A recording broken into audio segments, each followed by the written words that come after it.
broadcast. My name is Purity Musianzuki. We'll begin from Somalia. As the Horn of Africa enters its sixth failed rainy season, the number of internally displaced people in Somalia has reached an all-time high, with millions forced to leave their homes. Abdul Kadir Zubey visited a camp for the displaced in Dolo, Somalia, and has this story narrated by Salem Solomon. Sheltering from the scorching sun under a tree with her 3 children, Marian Ali Aden is waiting to be given a temporary place to stay. Aden was forced to leave her home in Waji district of Somalia's Bakol region. The problem that brought us here is that we lost our farms and livestock to the severe drought. Their father used to bring us some food, but it wasn't available anymore. And after we lost everything, we had to flee. Aid agencies such as the UN's International Organization for Migration, or IOM, say the town of Dolo, near the Somalia-Ethiopia border where Aden arrived, is seeing an influx of people fleeing the multi-year drought that began in 2020. This is Ladang camp for the internally displaced, home to more than 180,000 people. IOM says it has added 3 displacement camps to house more people. Hassan Mohammed Gabo is with the International Organization for Migration. As you can see, 15 families have arrived in these 3 new camps in 2 days. And the number of people arriving is increasing every day. We ask donors, the government and businesses to reach out and assist these people as soon as possible. Otherwise, the situation will get worse. The IOM has also built a camp for the displaced in Barwaqo. A mother of 7, Faduma Ali Ado, lost one of her children on the perilous journey to the camp. I fled from my home after the drought hit our farm and we lost all our animals. We walked for 7 days and I lost one of my kids on the way here. The only animal we brought here was a donkey. Then we sold it to buy food for my children. They have given me this house I live in now. IOM's Deputy General of Operations Ugochi Daniels visited a camp in Baidoa and says the impact of the drought is widespread. Baidoa has received the most internally displaced people in Somalia, but all of Somalia is also affected by conflict as well as by climate change. The UN says the number of displaced people in Somalia has reached 3.8 million people this year. While humanitarian assistance is reaching some parts of Somalia, aid groups say immediate and sustained intervention at a large scale is required to prevent further displacement and a loss of life. For Abdul Qadir Zubair in Dolo, Somalia, Salem Solomon, VOA News. The death toll in Southeast Africa due to the exceptionally long tropical cyclone Freddy has risen to 522 according to authorities in Malawi, Mozambique and Madagascar. Disaster management authorities in Malawi, which has been hit the hardest by the cyclone, reported on Saturday that the death toll there had risen to 438. Malawi's President Lazarus Chakwera declared a 14 national mourning period on Thursday. Days before Cyclone Freddy slammed into Mozambique for a second time, cars with loud hailers moved to the streets of the port town Quelimane. People were being urged to move to shelters on higher ground with stocks of food and water. Most, having learned through bitter experience, heeded the warnings. In 2019, Cyclone Idai killed more than 600 people in Mozambique. Such preparations helped save lives during Cyclone Freddy, one of the strongest storms to ever hit Africa. Mozambique has so far recorded 76 deaths. That's a relatively low toll compared with previous such disasters. It's a different story across the border in Malawi. At least 447 have died there as Freddy tore through the country's southern tip, including commercial hub Blantyre. Residents say they also received warnings, but that they were inconsistent and often went unheeded. Many said they did not know where to go if they did leave their homes. Here's Blantyre resident Logosiano Misoya. It was very difficult for people to really understand what was going on prior to this storm. Government sent out the messages, but then nothing happened. Some did not receive the warnings. The first they knew they were in danger, they said, was when they saw water and rocks pouring down the hillside towards their homes.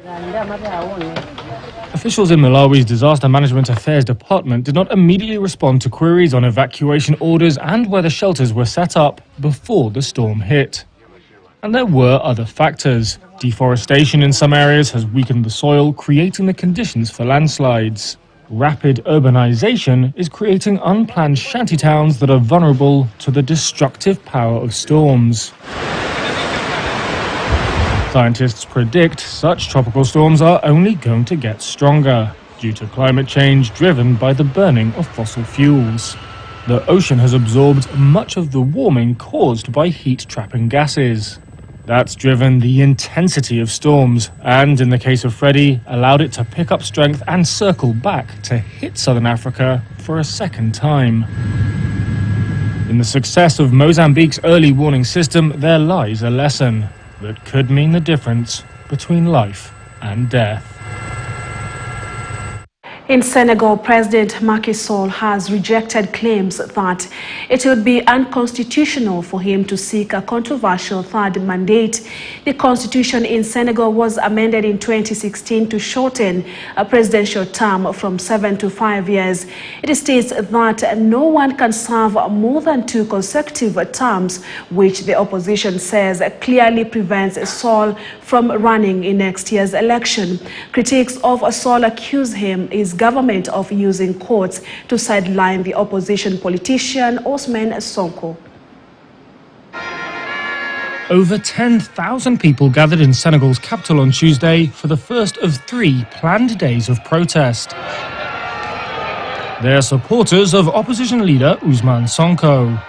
This demonstration is the latest expression of tensions in the run-up to a 2024 election.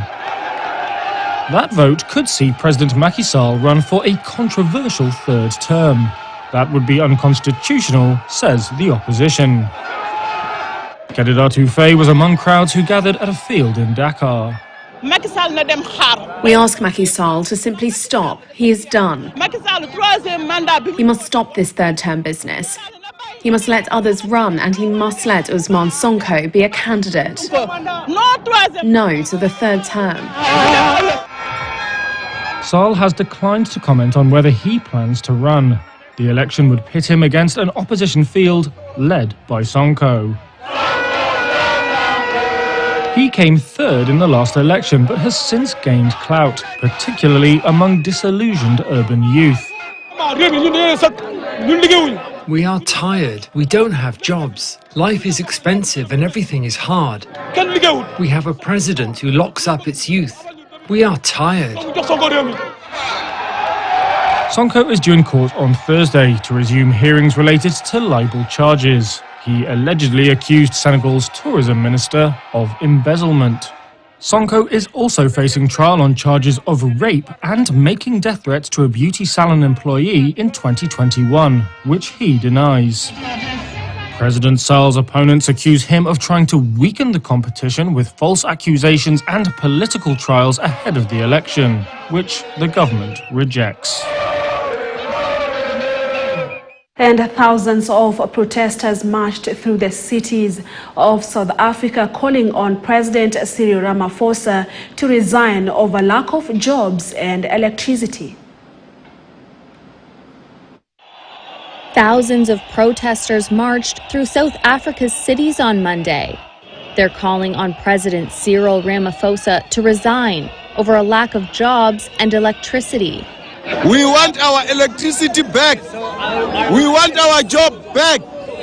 We want our South Africa back. A third of South Africans are currently out of work. At the same time, state utility company Exxon is implementing the worst blackouts on record, known locally as load shedding, leaving households in the dark for up to 10 hours a day. Analysts expect the ruling African National Congress to lose its parliamentary majority for the first time in 3 decades in national elections next year. The protest was called by South Africa's Marxist economic freedom fighters. This is their leader, Julius Malema. We are here to demand the end of load shedding, to demand Ramaphosa to step down, and if he doesn't want to step down, we will force him to step down. The EFF, whose supporters are mainly poor black South Africans, had called for a national shutdown. It was successful to the extent that many businesses were closed on Monday, and workers stayed away due to a lack of transport. The ANC said in a statement it was, quote, fully committed to doing what the people of South Africa expect, demand, and deserve, but that the EFF protest was, quote, extremist and regressive. And our U.S. forces are training West African troops to counter the growing terror threat spreading from the Sahel region. Meanwhile, security experts say Burkina Faso and Mali have essentially fallen to terrorist groups, meaning the U.S. and security partners are now looking at containing the Sahel conflict rather than stopping it entirely. Henry Wilkins reports from Sogakope in Ghana. Troops from Morocco and Ghana get ready for an over-the-beach raid as part of Flintlock, the annual US-led military exercise in West Africa, which this year took place in Ivory Coast and Ghana. A soldier from the Ghanaian Special Boat Service, who declined to be named for security reasons, described the exercises. It's been 2 weeks of intensive training, and some of the areas included mission planning, visit board seizure and search, VBSS, tactical site exploitation. We did sensitive site exploitation. One of the US officers running the exercise hinted that Ghana had a big role to play in security efforts, as a long-running conflict with groups linked to Al-Qaeda and Islamic State militants spread to the north of coastal West African countries. We are concerned, of course, with the terror threat coming from the north, and Flintlock is absolutely about pulling our partners together to help protect against that threat. I think from the international community, we're really focused on Ghana. Ghana is a center of stability and real capability in coastal West Africa. Analysts say US security efforts are shifting focus from landlocked countries to the north, like Burkina Faso and Mali, to coastal West Africa. The Burkina Faso and Mali governments have struggled to halt attacks and military advances by militant groups, leading to instability in both countries. Asked whether the conflict against terror groups in Burkina Faso has essentially already been lost, one expert replied, I think to a large extent we can say that. There's still a government in Mali and there's still a government in Burkina Faso, and they still control some areas. But I think the reality is that large portions of the populations in these countries are no longer under government control. Annalise Bernard of Strategic Stabilization Advisors is a former advisor to the US Department of State's Bureau for Conflict and Stabilization Operations in Niger. She told VOA that the US appears to be increasingly looking to contain the terror threat from the Sahel instead of trying to prevent it. I do think that a version of containment is going to start to take place at a more aggressive level, wherein we start to fortify the northern borders of those coastal West African states that I mentioned, ensure that all the other coastal states also remain as strong as possible, but keep our key alliance in Niger.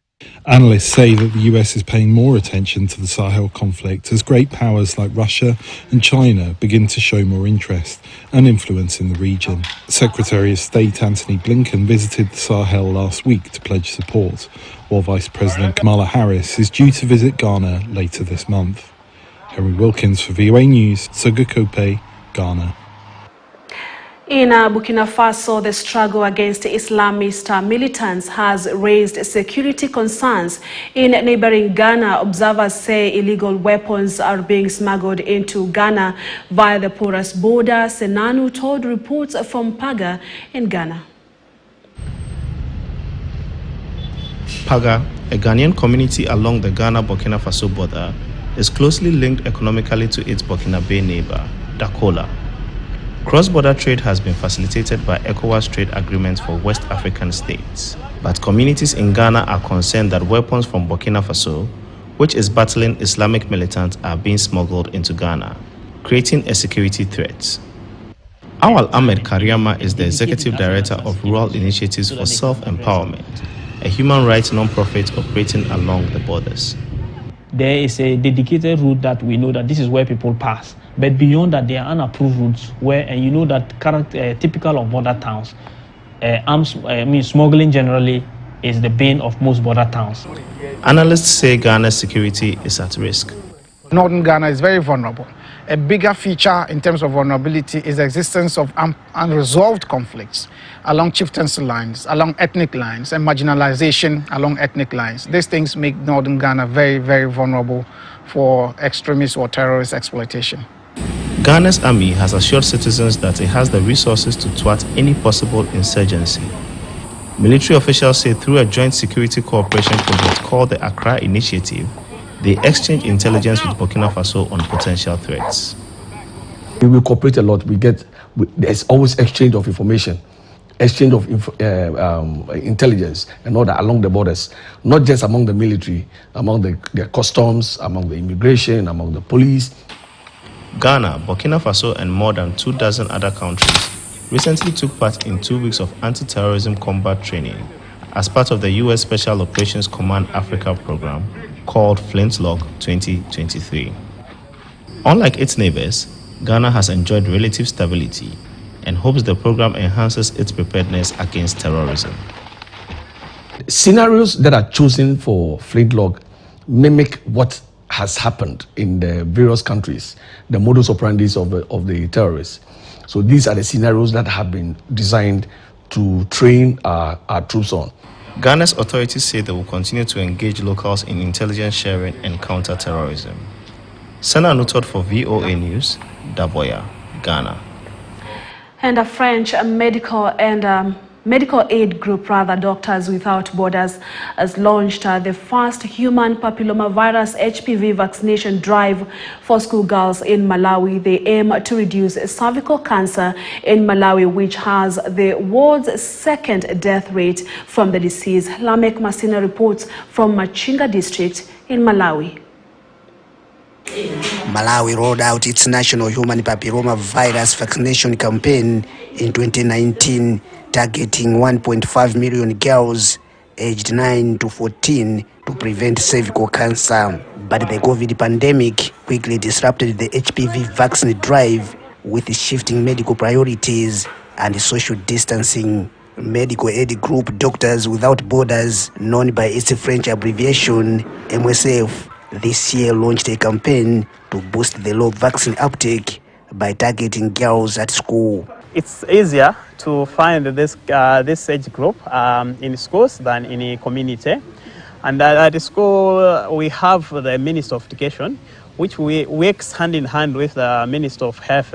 And it's easier to explain or to advocate, to mobilize these children to get to understand what is an HPV and how can they prevent it, mostly in line of a vaccine. MSF says since January, they vaccinated about 65,000 girls in 300 schools. MSF says Malawi has the world's second largest death rate from the disease, 7 times the global average, with thousands dying every year. Before getting vaccinated, girls are also taught about the disease. Health education has helped us to prepare the girls for the vaccine and to make them decide what to do on their own. As such, a lot of girls between 9 and 14 years of age volunteered to get the jabs. Some were even asking us to vaccinate them before they get consent from their parents. Malawi in 2020 destroyed 20,000 expired doses of COVID-19 vaccines because of low uptake over myths and misunderstandings. The HPV vaccine faced the same resistance as some parents refused consent. Their fear was that they suspected that we were vaccinating their children to make them infertile. Some suspected that we want to vaccinate their children against COVID-19 and that we have just changed the appearance of COVID-19 doses. Malawi health officials say meetings with village chiefs and parents helped debunk those myths, and the vaccination rate has soared in the MSF drive. We weekly support can be normalized also, so that MSA can support us each and every time when we need to have this Sapagwaso on the HPV. MSF says if there are no more disruptions, they'll keep up vaccinations to try to bring down Malawi's high death rate and maybe even one day stop cervical cancer. Lamek Masina for VOA News, Machinga District, Malawi. And a kelp is a large brown seaweed that lives in cold, relatively shallow waters near shorelines. It can be eaten and is used as an ingredient in food products and nutritional supplements. Aaron Fader traveled to Maine to show us how seafood fishermen are adding to their incomes by sustainably farming kelp in the off.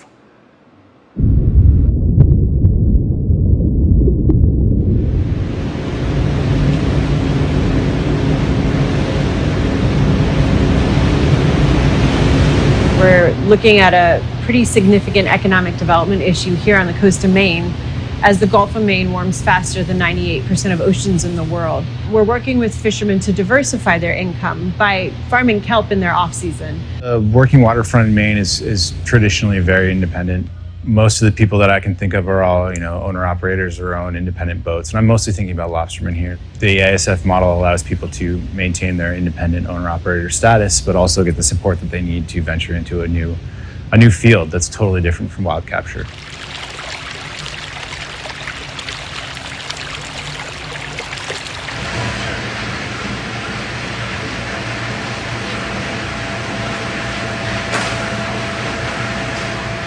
Started out farming mussels in 2010, and very soon after that we decided to add kelp to the mix. The main reason was that it was a chance to do even more positive environmental good. Kelp is grown in the winter. It's a very fast growing organism, so we plant all of our kelp, 40,000 feet of it, in the middle fall, sometime October, November.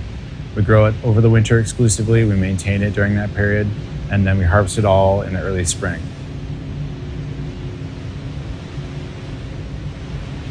We help fishermen get their leases. We help our partner farmers pick their spots, set up their farms. We provide technical assistance on how to grow kelp. We have an overarching kelp transfer kind of program. And then we also grow all of the seeds for the kelps, and we give those seeds to our partner farmers for free. Kelp is good for the environment because it helps remove some of the excess nutrients that are in coastal ecosystems. Often those nutrients are caused by human reasons, human sources. So kelp actually absorbs those nutrients from the water, which can help balance the ecosystem, make a healthier coastal ecosystem.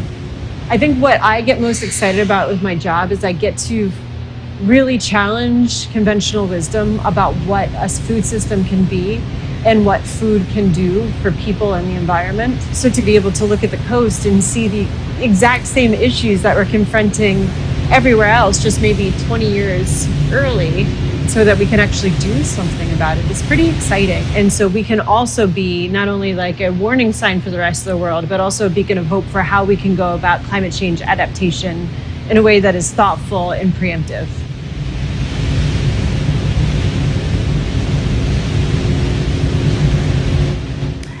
Right, let's now take our first break right here at Africa Speaks, and here is Destination Africa.